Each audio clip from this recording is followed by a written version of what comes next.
नया दिन और नए दिन की नई शुरुआत।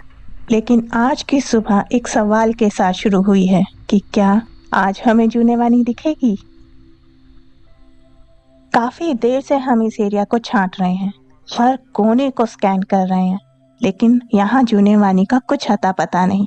लगता नहीं है कि जूने वानी यहाँ पे है, लेकिन किल की स्मेल तो आ रही है। इसका मतलब किल पूरी तरह से अभी खाया नहीं है, तो जूने वानी को तो यहीं कहीं होना चाहिए। सोच ही रहे थे कि आगे बढ़े या रुकें कि अचानक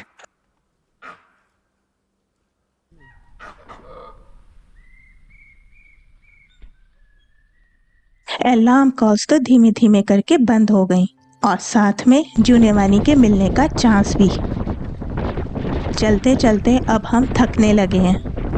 हर पेड़, हर कोने को, हर उस जगह को जहां जूने वानी मिल सकती है, हर पानी के स्रोत को हम देख चुके हैं, पर जूने वानी का कोई अता पता नहीं। पर अचानक एक और खबर मिली। इस जंगल की प्रिंसेस नहीं तो हमारे जंगल बुक का बगीरा ही सही। ब्लैकी की न्यूज़ मिली और ब्लैकी की इस खबर ने इस सफारी में फिर से एक नई जान डाल दी। पेंच की तुरिया जोन में आज ये मेरा दूसरा दिन है और ये मेरी तीसरी सफारी है। अगर आप लोगों ने पिछला एपिसोड देखा है तो आपको पता ही होगा कि कल हम पूरा दिन तुरिया में थे और हम ढूंढ रहे थे जूने वानी को, जो हमें नहीं दिखी। हाँ, लेपर्ड ने नो डाउट बहुत अच्छी साइटिंग दी। आगे बढ़ने से पहले एक बार हम लोग एक दूसरे को भी जान लें।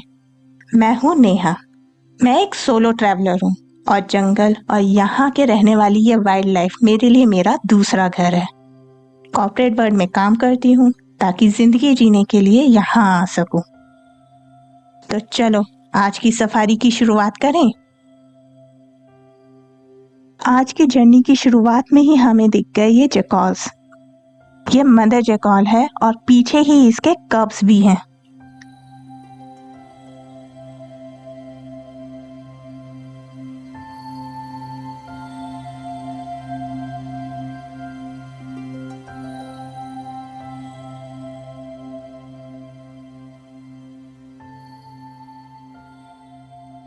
थोड़ी देर इन्हें देख के अब हम आगे बढ़ गए हैं अपने असली टारगेट पे, जो है जूने वानी।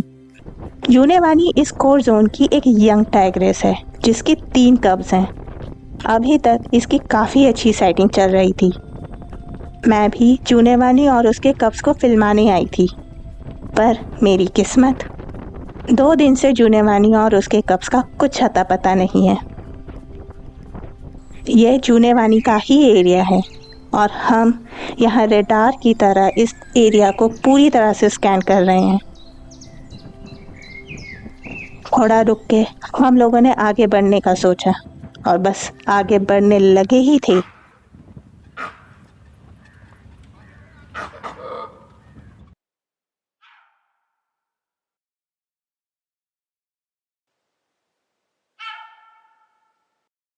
एक तरफ अभी दूर से स्पॉटेड डियर्स की आवाज आ रही थी और अचानक ही यहाँ पास में से ही लंगूर्स की स्ट्रॉन्ग कॉल आनी शुरू हो गई। लगता है कि जूने वानी या फिर उसका कोई कब यही कहीं है। यहाँ पास में ही 2 और गाड़ियां भी खड़ी हैं जो अलग अलग दिशा में खड़ी हैं ताकि वे पूरे एरिया को स्कैन कर सकें। काफी देर से जूने वानी का यहाँ वेट कर रहे हैं। धीमे धीमे अलार्म कॉल्स भी खत्म हो गई हैं, पर जूने वानी का कुछ अता पता नहीं है। लगता है कि शायद जूने वानी का कोई बच्चा था जो झाड़ियों में हिला होगा और लंगूर को कहीं ना कहीं से दिख गया होगा। शायद इसलिए लंगूर ने इतनी तेज अलार्म कॉल दी, या तो यहाँ से कोई लेपर्ड है जो अंदर से कहीं गुजर के गया, पता नहीं। पर दिमाग में एक ही सवाल चल रहा था कि आखिर जूने वानी गई तो गई कहाँ। कहीं ऐसा तो नहीं जितना किल खाना चाहती थी वो और उसके कब्स खा चुके हैं और अब जूने वानी अपने कब्स को लेके अंदर चली गई। कहीं वो कहीं नॉन टूरिस्ट एरिया में तो नहीं चली गई। बस यही सब सोच रहे थे और चारों तरफ देख रहे थे कि अजय को झाड़ियों में कुछ हलचल सी महसूस हुई।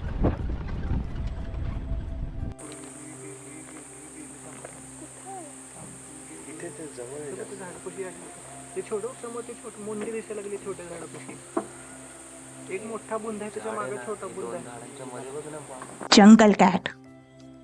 जंगल कैट को देख के तो अजय के खुशी के ठिकाने ही नहीं रहे। उसने बताया कि पेंच में कई सालों से जंगल कैट नहीं दिखाई दी है।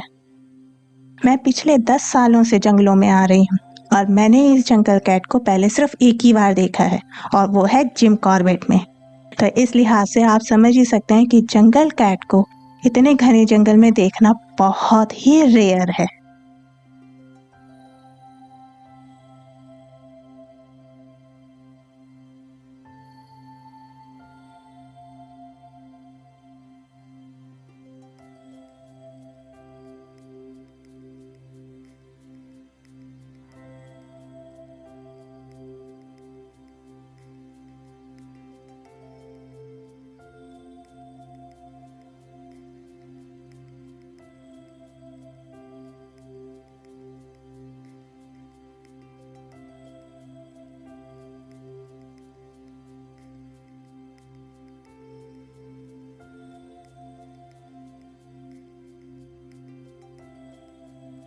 जंगल कैट धीमे धीमे अंदर झाड़ियों में ओझल हो गई और हम आगे बढ़ गए जूनेवानी को ढूंढने।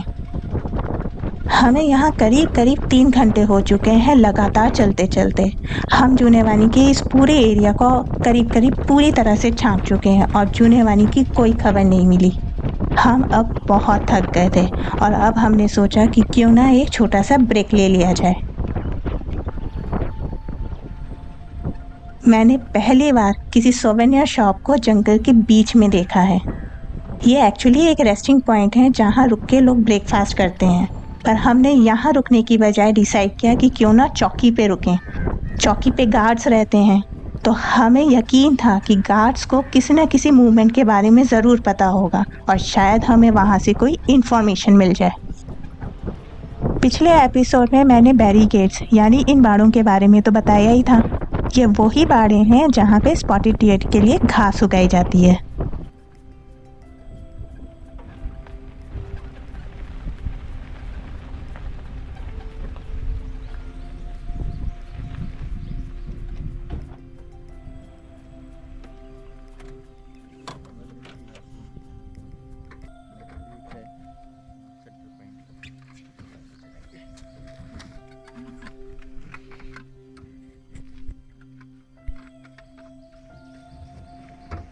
हम चौकी पहुंच गए और यहाँ पानी की वजह से जो हवा है वो बहुत ठंडी है और इसलिए बहुत अच्छी लग रही है।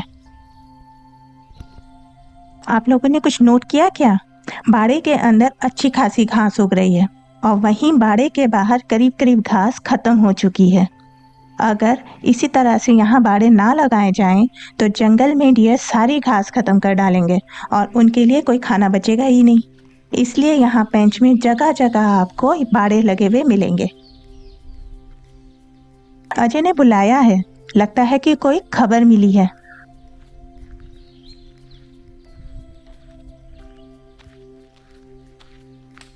खबर तो अच्छी है, गार्ड्स ने बताया है कि ब्लैक लेपर्ड की मूवमेंट है, तो इसका मतलब ये हुआ कि अपना ब्लैकी या ये कहें जंगल बुक का बगीरा उसके मिलने के चांस बन रहे हैं।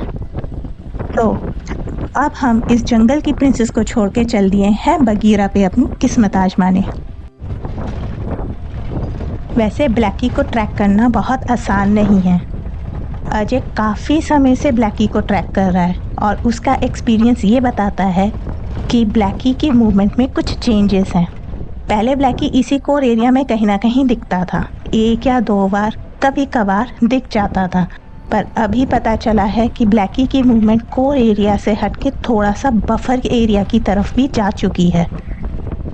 इसलिए ब्लैकी को अब ट्रैक करना या उसकी मूवमेंट समझना थोड़ा मुश्किल होता जा रहा है। वैसे भी यहाँ का जो पुराना एक्सपीरियंस है वो ये बताता है कि अगर किसी ने ब्लैकी को देखा है तो अक्सर 10 या 15 दिन के लिए उसके बाद ब्लैकी नहीं दिखता।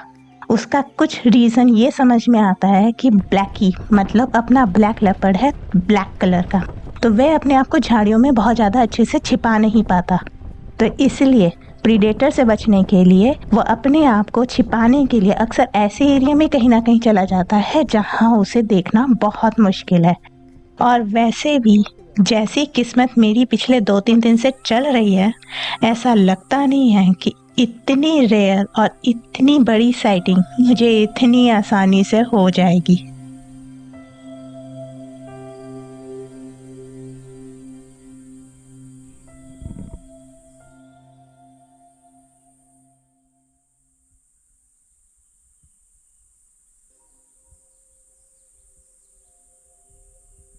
वहां पेड़ों में अंदर कुछ चल रहा है। ये एरिया ब्लैकी का है और वहां कुछ डार्क से कलर का है। इस ब्लैकी नहीं,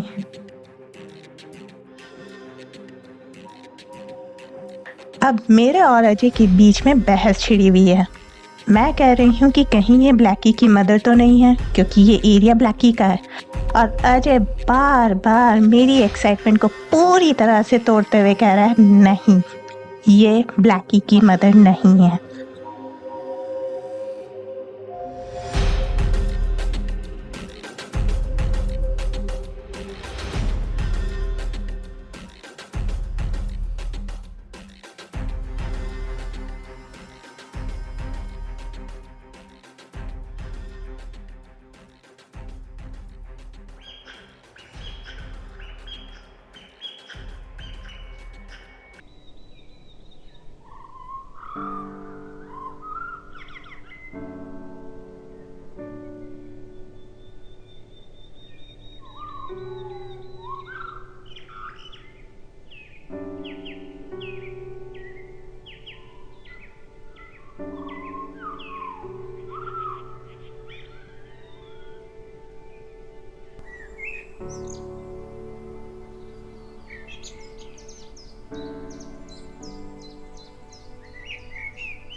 ये सीधा यहाँ पानी पीने आई, थोड़ी देर पानी पिया और चल दी अपनी टेरिटरी देखने।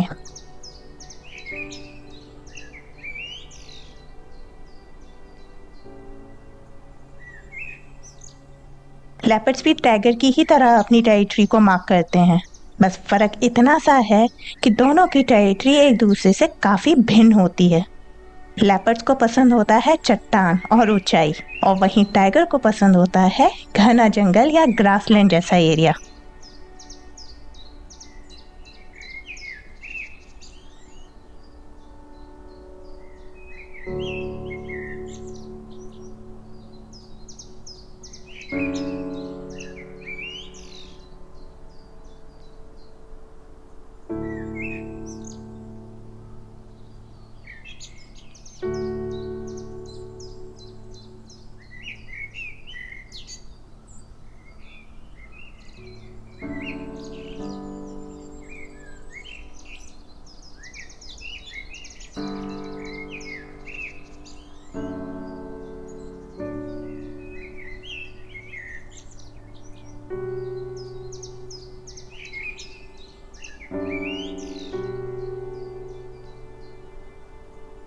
लेपर्ड की एक अच्छी सी सेटिंग के बाद अब हम वापसी की ओर चल दिए। सोचा कि एक बार जुनेवानी की एरिया को देखते हुए चलें। वहीं थोड़ी ही दूर बस चले ही थे कि टेरिटरी और फीमेल के लिए लड़ते हुए हमें मिल गए ये इंडियन गौर।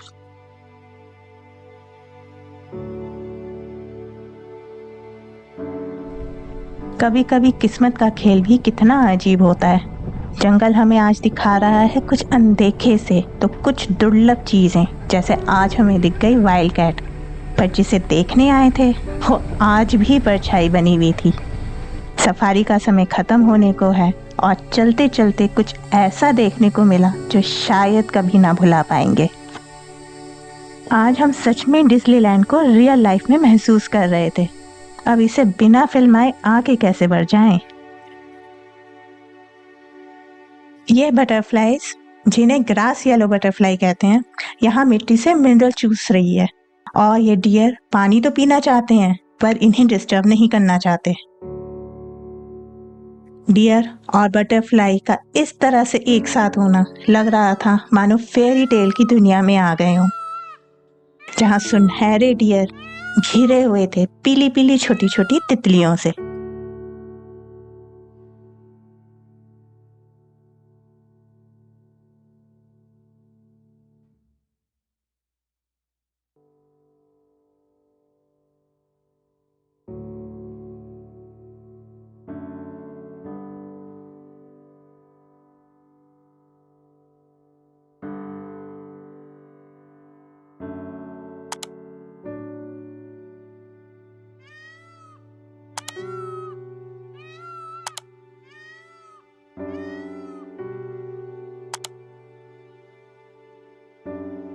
सफारी का समय खत्म हो गया है, पर जंगल छोड़ने का बिल्कुल मन नहीं है, पर जाना तो पड़ेगा। अब समय है बाहर जाने का, पर आज भी हमें जूने वाली नहीं मिली। कल मेरी लास्ट सफारी है दूरिया में। देखते हैं कि कल जंगल हमें कौन कौन से नए रंग दिखाता है।